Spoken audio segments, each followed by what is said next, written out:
To help put the importance of this election in political and historical context, I asked our wonderful classmate, Jonathan Alter, to share his insights. As many of you know, John is a TV political analyst and best-selling author, most recently the biography of Jimmy Carter, which you can see on his bookshelf. And he has a Substack newsletter called Old Goats. John is the only featured speaker today who's not associated with Crimson Goes Blue, but it's precisely because of his journalistic status that I asked John to speak with us. So welcome, John. It's great to see you.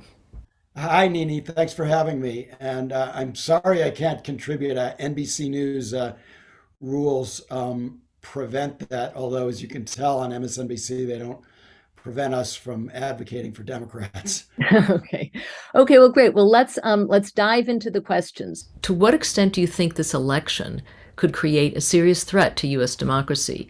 Also explaining the role of Republican leadership in this development.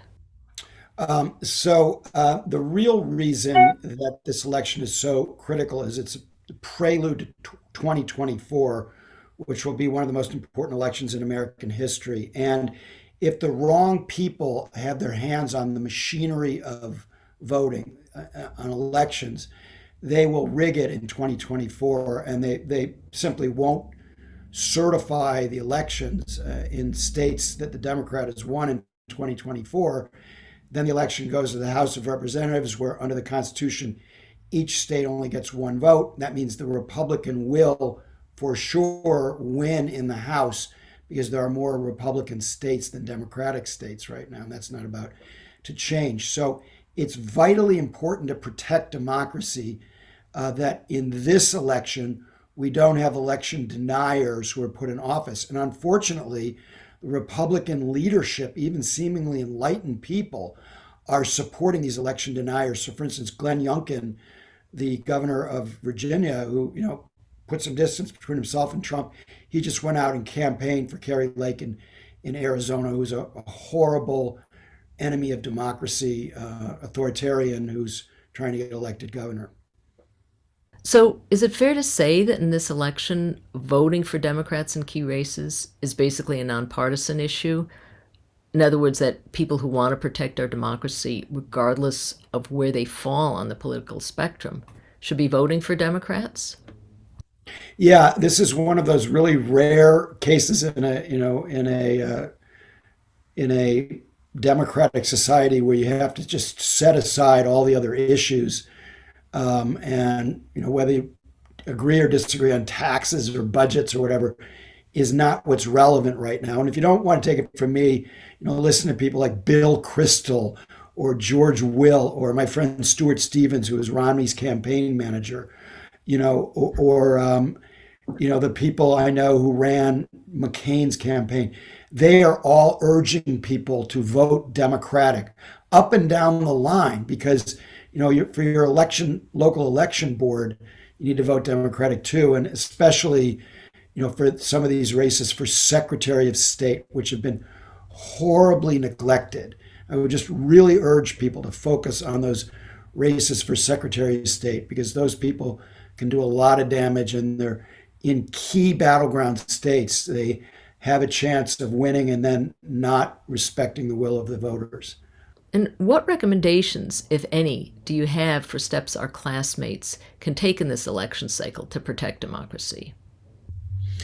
So beyond money, which is extremely important in these races. I mean, I was talking about the Secretaries of State race. My daughter, Charlotte Alter, just wrote a cover story in Time magazine about these races for Secretary of State. It's called The Defenders, like the defenders of democracy. And in Arizona, the election denier Republican Mark Fincham is up 5 points in that race right now. And one of the reasons is because his Democratic opponent, Adrian Fantos, doesn't have any money. I mean, apparently there's only about $15 million nationally that's been raised for these Secretary of State races. So that has to change. And so part of it is money, but part of it really is time. And nowadays, with these call tools, you can call into other states. And from what I understand, the people answering the phone they very rarely say, "Are you from my district?" They want to hear from you a lot of times. And the question that the volunteers need to ask is, do you have a plan to vote? Midterm elections are all about turnout. You've heard that before, but it really is true. So if the Democrats get the turnout that they had in the last midterms in 2018, it's going to be a really good night for the Democrats. If they get the turnout that they had in 2014, 6 years into Obama's presidency, it's a big Republican night. So the delta between those two is what is critical. And I think there were young people voted more in 2018 than in 2014 by like 15 points or something because they hated Trump. So at the beginning of this cycle, they were unhappy with Biden and seemed unenthusiastic with the Dobbs decision and some other things. They are much more likely to vote now, these young voters, but they need a call from somebody telling them, this is your polling place. And the call tools now, you can go through them really fast. It's way more efficient than knocking on doors. And, the computer rings the phone for you. So you really can get involved in these races that interest you in a very direct way. Then I think the other thing is to just, disbar,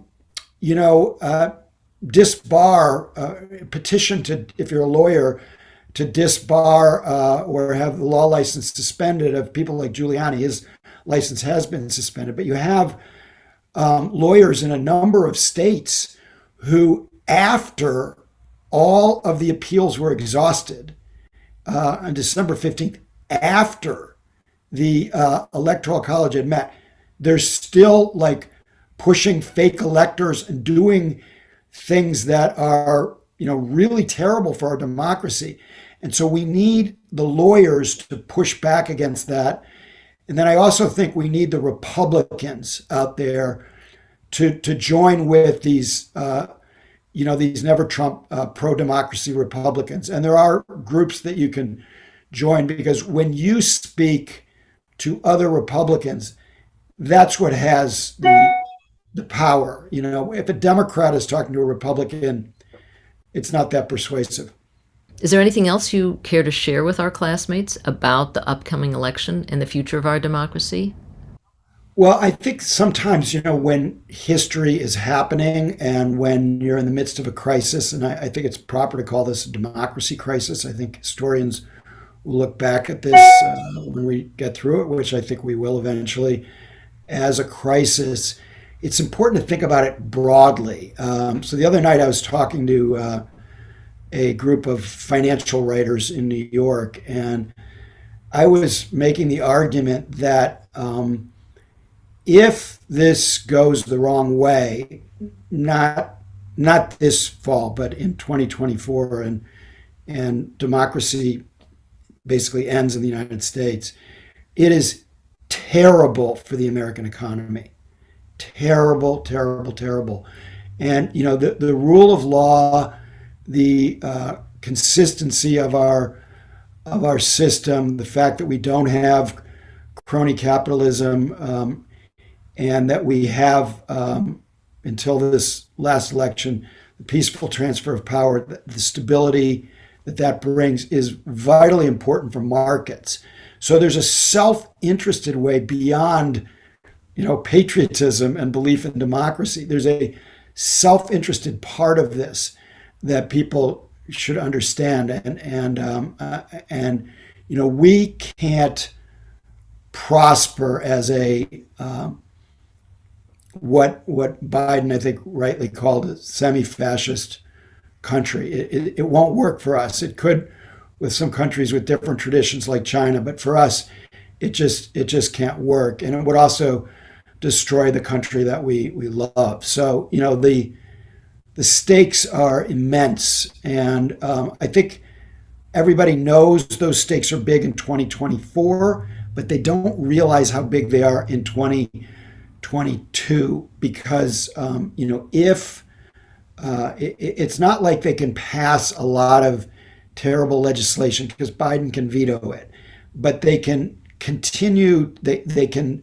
sort of set the table for 2024 in a way that is very dangerous. So Democrats aren't going to win all of these races, but the good news is it went from looking like it would be a red wave, although I never actually believed that, to a series of very competitive races. And some of these races will be determined by just a few thousand or even a few hundred votes.